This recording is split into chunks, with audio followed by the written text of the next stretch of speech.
I'm just going to say 2022 has been another good year at the county. And the person I'm inviting up to speak has chartered a new course for the Board of Supervisors. He has led on homelessness, on mental health, and he was previously the vice chair of our continuum of care. He's also a dear friend. He is an example to me and a champion in this work.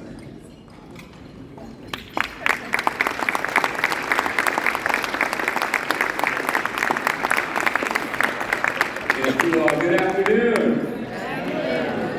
It's wonderful to be here. Before we start, let's give a round of applause to our servers, all of those who work in Unite Service. Thank you all very much. We appreciate each and every one of our servers. Thank you all very much. You know, it's an honor to be here today. I think there's a sense a lot of times we're all out doing our work and we're doing our things and we're fighting the fights we're fighting, and at times it can feel a little bit lonely. And then you have the opportunity to all come together in a room and realize that, you know what, we're all in this together. And everyone doing their piece and their part, and there's a real encouragement and a real motivation that comes. And Tamara, I really commend RTFH and your team and everything for you all are doing day in and day out, but in particular for this convening. It's just wonderful to be here. Thank you so much for having us. I just appreciate being recognized as myself. I've had this problem, some of you may have heard this before, right after I got elected to the Board of Supervisors, I was feeling really good about life. We won a tough election, and I ran against everything county government was before I got there and said everything they're doing is wrong, but we're going to do it different, and we have. But right after elections, I get elected, and I'm walking out of our building one day. It's a beautiful building down on the waterfront, if you haven't been there. And I'm coming out, it's evening, the sun is setting, kids are playing at the park, I'm really feeling good. My mood only gets better because these two incredibly sweet ladies stopped me and they said, "Oh my God, I can't believe you're here." And they were so excited. They were like, "We're so excited to meet you." And now I'm feeling even better. I'm thinking, I bet they voted for me. And they said, "We can't believe it." "Yeah, I'm here. It's a great day." And they said, "Wow, this is such an honor and a treat." And I said, "Well, thank you. That means the world." And they said, "Can we take a picture?" And I said, "Of course we can take a picture." And I had my biggest smile. And we took a picture, and I got about 2 steps away from them, and I heard one of them look at the other one and say, "Oh my God, did you have any idea that today we would meet Gavin Newsom?" Now, he is much taller. He is much prettier, and he is way more important. And I didn't know. I was like, "Gosh, should I tell him?" And then I was like, "Well, then I'm going to ruin their day." And I was like, "What if I don't tell them? They're going to post the photo, and everyone's going to be like, that's not Gavin Newsom." So I tell him, I'm like, "Man, look, I'm sorry, but I'm not Gavin Newsom." They said, "Well, who are you?" I said, "Nathan Fletcher." And they were like, "Wow. What are you doing?" Which is better than post-COVID, after COVID and everything we went through there. I had a guy at the gym one morning, I had a hat on, and he kind of looked, and I kind of looked, and he said, "Hey, anyone ever tell you look like that Nathan Fletcher guy?" And I said, "I get that sometimes." He said, "It must really piss you off." I said, "I heard he's all right." But it's wonderful to be here today, really to recognize all of you. To recognize all of you for the work that you do. Folks in my line of work, what we do, honestly, is exponentially easier in comparison to the work that you do. We vote for things, and we say things, and we put things on paper, and the policies matter. The policies and the funding and all of that matters, but I never for a moment do not recognize and appreciate the incredible hard work that goes into folks who are out there as outreach workers, who are out there doing the hard work. The folks that are administering our Medi-Cal drug treatment programs, the folks that are administering our addiction treatment programs, the folks that are providing mental health and services and support, the folks that are helping connect you into housing, the folks that are running our shelters, giving people those opportunities. And for all the work that folks in my line of work do, it pales in comparison to the daily grind, but the really important work that each and every one of you do in one goal or another, recognizing that your part of what you do is a part of the team. It is a part of the broader community, and it is how we will see progress in providing hope and dignity and opportunity to everyone out there. So thank you so much, and don't think for a minute that your contribution, your sacrifice, and your work goes unnoticed or unappreciated. Thank you.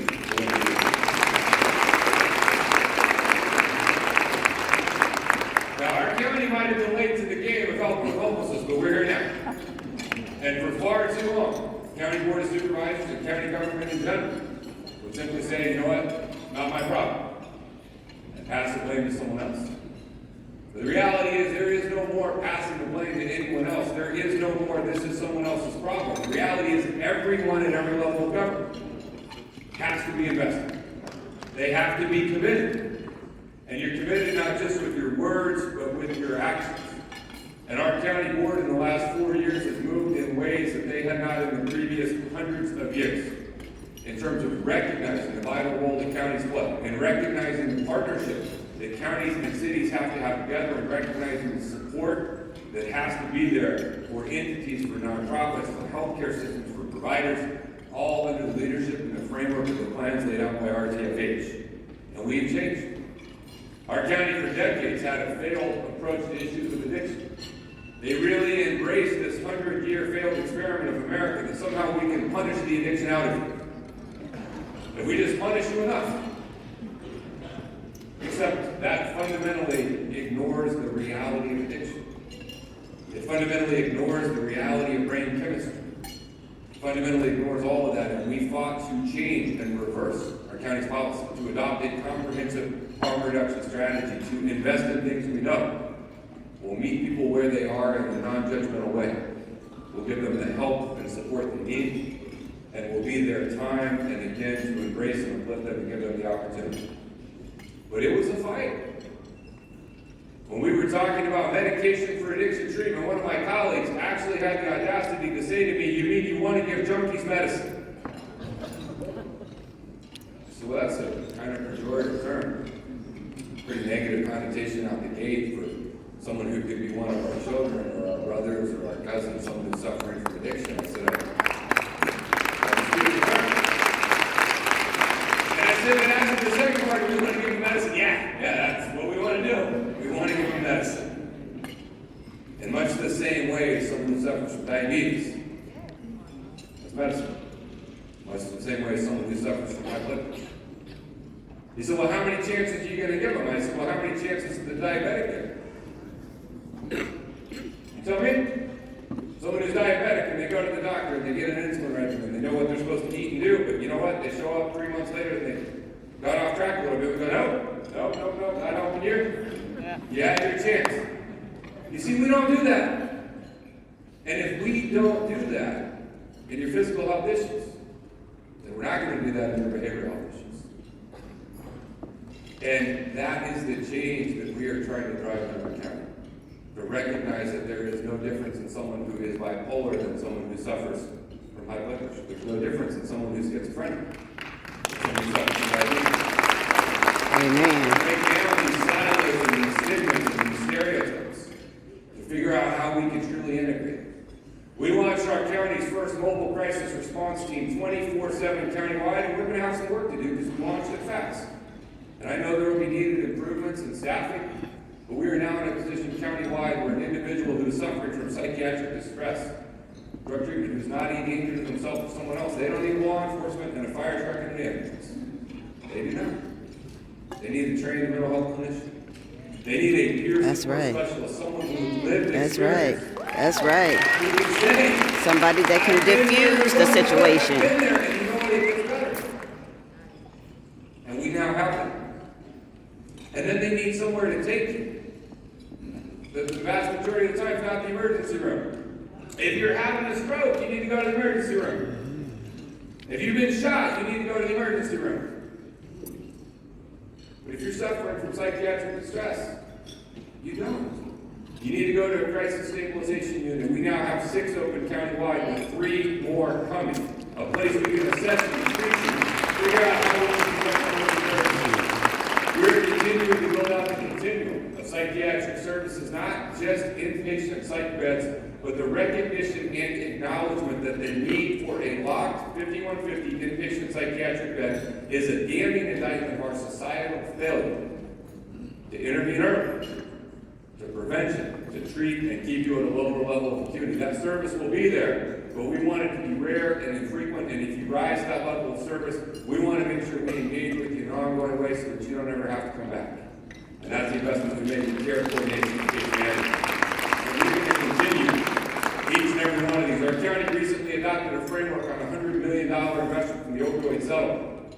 I wish the Sackler family would go to prison. They ought to go to prison. I don't have the ability to do that. All we had the ability to do was sue them.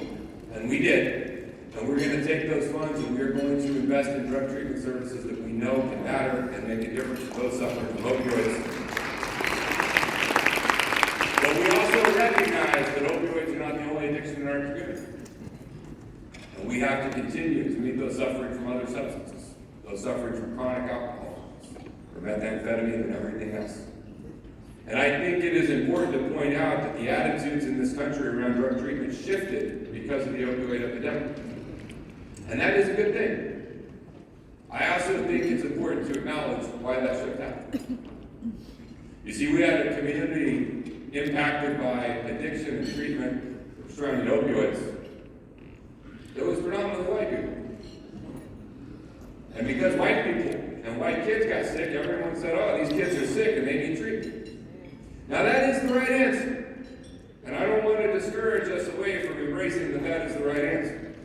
But we also need to acknowledge that 20 years ago in America, we had a lot of kids addicted to drugs and no one thought they were sick and needed treatment. They thought they were super predators and needed to be locked up, and some of those kids are still in jail. And that's the reality of the crisis in the black and brown communities. And so we've gotten to the right place, but let's not forget how we got there. And let's remind ourselves to continue to push on issues of racial equality and justice, because we see the overrepresentation of communities that are historically left behind, because they're historically discounted and not given the same opportunities, and that presents itself in issues of homelessness as well. And we need to acknowledge and recognize that. And so our county is going to continue to move, to invest, to work, to build more housing, to build more affordable housing, to build more permanent supportive housing. We're going to continue to invest in what we're doing on homeless services, mental health treatment, addiction services, and so much more. But I want to point out that as we go through this, it's not always going to be easy.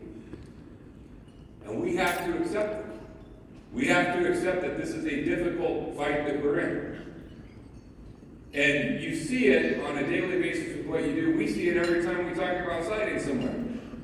I was out with Tamara, a few of you in this room were out there, out on El Cajon Boulevard, talking about 14 permanent supportive units, 14, a whole 14 permanent supportive units.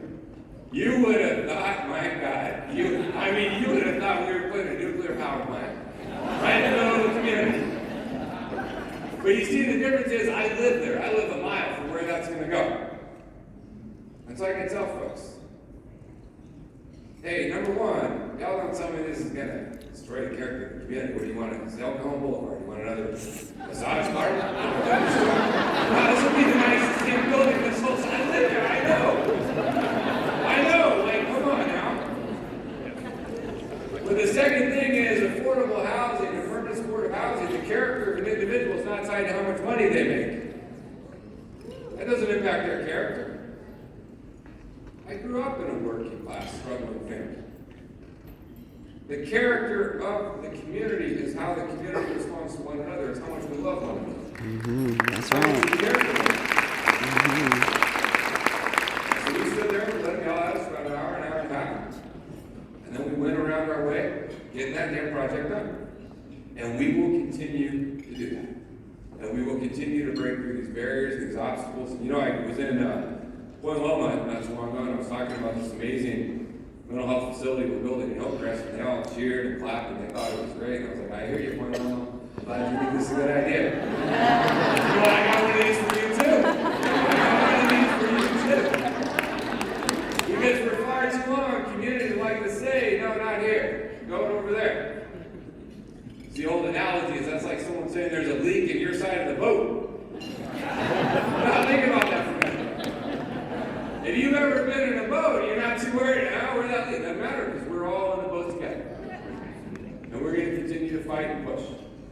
county, we offered our cities a standard MOU. You set up safe parking, safe camping, safe shelters, a step, a bridge, a pathway to get someone the ultimate where they need to go. Your county is contractually committed to be there to provide mental health and drug treatment services. We're committed in advance. And we said to our cities, hey, we'll offer $10 million in grants to help you fund some of these efforts. Counties here, we need cities to be there. We were just in Sacramento, the mayor and I with the governor last week said, hey, we need the state to be there. We need the federal government to continue to be there. We could all be there. And when we see success, we have to lift it up and celebrate it. And when we see those impeding our progress, we got to not be shy or bashful. I don't know if any of y'all saw, we had a little scrum with the city of El Cajon. We got a really successful voucher program that's getting folks into motels. It's working. 30% of those individuals have been protected in permanent housing. And we saw the same tired, old arguments. Mayor of El Cajon going out and threatening the hotels. You can't do this. You can't take these, or we'll ordinance you out of existence. Except here's the problem, as the Attorney General so eloquently pointed out, you can't do that. Turns out you can't do that. That violates pretty much every housing law that has been in effect for the last 50 years. You can't do it. But not only can you legally not do it, morally you should not. And it was the same argument we heard in our neighborhood. Oh, they're going to bring crime. I said, man, let's be real. What was going on at the $49 night travel lodge before we used it for crowds? Let's be real. So they go through the analysis, and it turns out, no, there's not any more crime. There's not. There's not. But these are the fights we have to be willing to lean into. We cannot back down from. And it's not going to happen. Bobby Kennedy had this great line. He said, progress is a great word, but change is its motivator, and change has its enemies.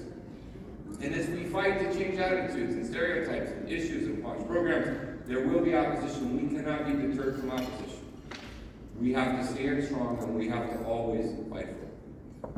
The final point that I'll leave you with here today is that the issues that we deal with at their core are about power. And we cannot lose sight of that. Thoreau talked about having improved means for unimproved ends. And every day I think about how we help those individuals who are in a state of crisis, but we also have to have as much focus on helping individuals not get to a state of crisis. And that's not just our interventions, our prevention efforts, and the county's moving aggressively to do that. It's not just shallow rent subsidies and rent. It's not just those things. It is the structural nature of poverty in America. I thank our Unite Here Local 30 workers who are here, because we're at a facility that says those folks who work here are going to get treated with dignity. They're going to get paid with dignity. Their labor and their value will be appreciated. But the reality is, in the last 40 years in America, going back to the Reagan Revolution, we've seen an economic attitude in this country that prioritizes greed over fairness. It pushes exploitation of workers over recognition of labor. And that divide has continued to grow. We have a crisis of seniors who are becoming homeless, and that is not predominantly driven by addiction and mental health issues. That's driven by poverty. And so when I go fight for a union worker, I'm not only fighting for that worker to get value and dignity, I'm fighting for the recognition that that senior becoming homeless is not a retired teacher with a pension. Because a retired teacher with a pension can afford a place to live in town. That individual living in their car, brushing their teeth, and driving to work is not an IDW electrician driving to work. And we cannot lose sight of the need to address issues of economic justice and fight for workers. Nobody who works full-time should live in poverty. No one who works full-time should be homeless. We cannot just let workers be exploited on one end and renters and homeowners be exploited on the other end and somehow expect government to step in and bridge the divide of greed. We have to hold both of those accountable and give people a fair fighting chance at a decent quality of life. I'm honored to join you today. I'm thrilled to be here, and I thank you so very, very much for the invitation and all the work that you do. Thank you very, very much.